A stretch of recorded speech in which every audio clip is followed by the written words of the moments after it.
অন্নপূর্ণা যোজনায় মিলেনি 3,000 টাকা, বাতিল হয়েছে আবেদন। জানুন কিভাবে সংশোধন করে ফের আবেদন করবেন।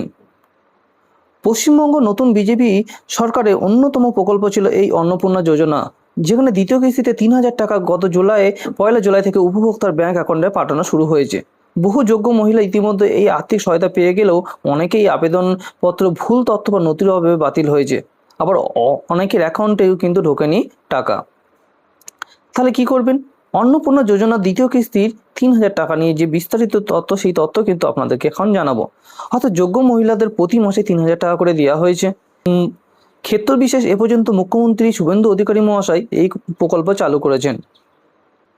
গত পয়লা জুলাই নেতাজি ইন্ডোর স্টেডিয়ামে আয়োজিত মূল প্রশাসনিক অনুষ্ঠান থেকে মুখ্যমন্ত্রী জানান যে দুপুর 11টা থেকে শুরু করে মধ্যরাত্রি পর্যন্ত ব্যাংক অ্যাকাউন্টে অর্থাৎ ডিবিটি লিঙ্কযুক্ত যে ব্যাংক অ্যাকাউন্ট ছিল সেখানে টাকা পাঠানোর প্রক্রিয়া শুরু হয়েছে। অর্থাৎ অনেকেই কিন্তু টাকা পেয়ে গিয়েছেন, কিন্তু অনেকে পাননি। অর্থাৎ রাজ্যের মোট 1,60,00,000 আবেদন জমা পড়েছিল, যেখানে স্ক্রুটিনি ও পুঙ্খানুপুঙ্খ যাচাইয়ের পর 1,30,00,000-এর বেশি আবেদনকারী যোগ্য বলে চিহ্নিত করে টাকা পাঠানো হয়েছে।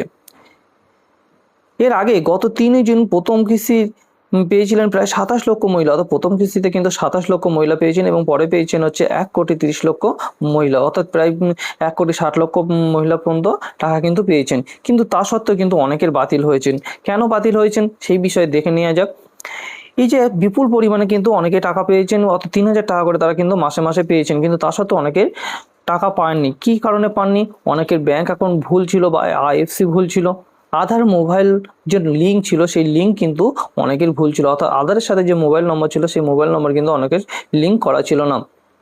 নথিপত্র অসম্পূর্ণ বা অস্পষ্ট ছিল, অর্থাৎ যে নথিপত্র আপনারা ডাউনলোড করেছিলেন অনেক কারণে অস্পষ্ট ডাউনলোড করেছিলেন। এছাড়াও হতে পারে আপনাদের আবেদনপত্র তথ্য কিন্তু অমিল ছিল। এছাড়া যে আপনাদের ডুপ্লিকেট আবেদন করেছিলেন, অনেকে কেউ একবার বা দুবার তার বেশি কিন্তু আবেদন করেছিলেন, এই কারণেই কিন্তু বাতিল হতে পারে। কি করবেন? আবেদনকারী কোনো কারণেই চিন্তা করবেন না। রাজ্য সরকারের আবেদন সংশোধনের সুযোগ দিয়েছেন। ভুল তথ্য সংশোধন করে প্রয়োজনীয় নথি আপলোড করলে নতুন করে আবেদন করার সুযোগ পাবেন। অর্থাৎ কেউ যদি ভুল তথ্য আপলোড করে থাকেন সেক্ষেত্রে কিন্তু তারা নতুন করে আবার সুযোগ পাবেন। আবেদন বাতিল ও সংশোধনের সুযোগ। বিপুল সংখ্যক আবেদনের কারণে স্ক্রুটিনি প্রক্রিয়া অত্যন্ত কঠোরভাবে করা হয়েছে। সরকারি তথ্য অনুযায়ী সম্পূর্ণ তথ্য নথির অমিল, ভুল ব্যাংক ডিটেলসের কারণে প্রায় 26 লক্ষ আবেদনপত্র বাতিল করা হয়েছে। এ প্রসঙ্গে রাজ্যে গুরুত্বপূর্ণ ঘোষণা যে রাজ্যের দায়িত্বপ্রাপ্ত মন্ত্রী মালতী রায় জানিয়েছেন যে শুধুমাত্র প্রযুক্তিগত ভুল বা নথি ত্রুটির জন্য কোনো প্রকৃত যোগ্য মহিলা যাতে সুবিধা থেকে বঞ্চিত না হন তা নিশ্চিত করবে সরকার।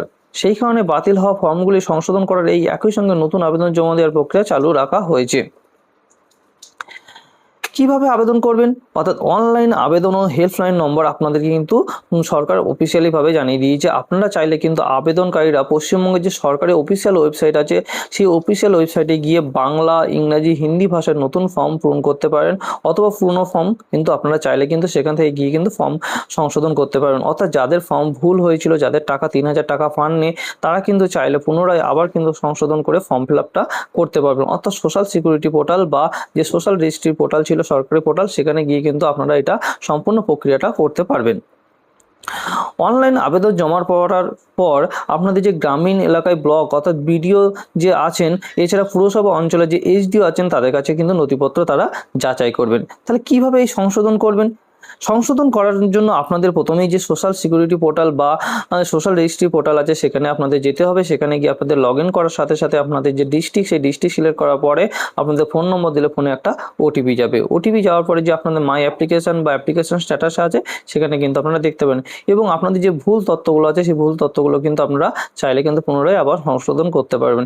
এছাড়া আপনাদের যে প্রয়োজনীয় নথি আছে সেই নথি কিন্তু আবার আপলোড করতে হবে। অর্থাৎ প্রয়োজনীয় নথি বলতে আপনাদের কি কি আপলোড করতে হচ্ছে, এখানে শুধুমাত্র দুটো জিনিসই কিন্তু আপনাদের আপলোড করতে হচ্ছিল, অর্থাৎ আধার কার্ড আর হচ্ছে ভোটার কার্ড। অর্থাৎ এই দুটো জিনিস কিন্তু আপনাদের সুন্দর করে আপলোড করতে হচ্ছিল।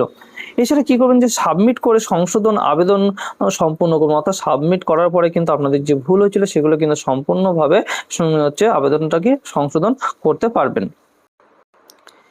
এই সমস্ত সংশোধন প্রক্রিয়া করার জন্য সরকার কিন্তু আপনাদের একটা নির্দিষ্ট গুরুত্বপূর্ণ সময়সীমা বেঁধে দিয়েছেন, অর্থাৎ আপনাদের কিন্তু যেদিন থেকে ফর্মটি চালু হয়েছিল সেদিন থেকে শুরু করে মোট 90 দিনের মধ্যে কিন্তু এই আবেদন ও সংশোধন প্রক্রিয়া করতে হবে, অর্থাৎ আগামী আগস্ট মাস পর্যন্ত কিন্তু এই প্রক্রিয়াটা সম্পূর্ণ এই কাজটা চলবে, অর্থাৎ হাতে কিন্তু সময় তেমন বেশি নেই, অর্থাৎ এই মাস এবং পরের মাস পর্যন্ত কিন্তু এই প্রক্রিয়াটা চলবে। এর জন্য আপনাদের যে সমস্ত প্রয়োজনীয় নথি লাগতে পারে সেই প্রয়োজনীয় নথিগুলো হলো, যেমন আপনাদের আধার কার্ড লাগবে, আপনাদের ভোটার কার্ড লাগবে, আপনাদের রেশন কার্ড লাগবে, এছাড়া আপনার যে মোবাইল নম্বরটা আছে আধারের সাথে লিঙ্কযুক্ত সেই মোবাইল নম্বরটা কিন্তু অবশ্যই লাগবে। এছাড়া যে আপনাদের প্রয়োজনীয় যে জমির কাগজ, সেই জমির কাগজ এবং কাস্ট সার্টিফিকেট যদি থেকে থাকে সেই কাস্ট সার্টিফিকেট কাগজ, সেই সমস্ত কিন্তু নিয়ে আপনারা চাইলে এটা কিন্তু আবার পুনরায় সংশোধন করতে পারেন এবং আপনারাও পেতে পারেন এই প্রয়োজনীয় বা আপনাদের সরকারি প্রকল্প যে 3,000 টাকা, সেই 3,000 টাকা কিন্তু আপনাদের ব্যাংক অ্যাকাউন্টে ঢুকে যাবে। তো ভিডিওটি যদি ভালো লেগে থাকে তাহলে অবশ্যই লাইক শেয়ার করতে ভুলবেন না। ভালো থাকবেন, সুস্থ থাকবেন, ধন্যবাদ।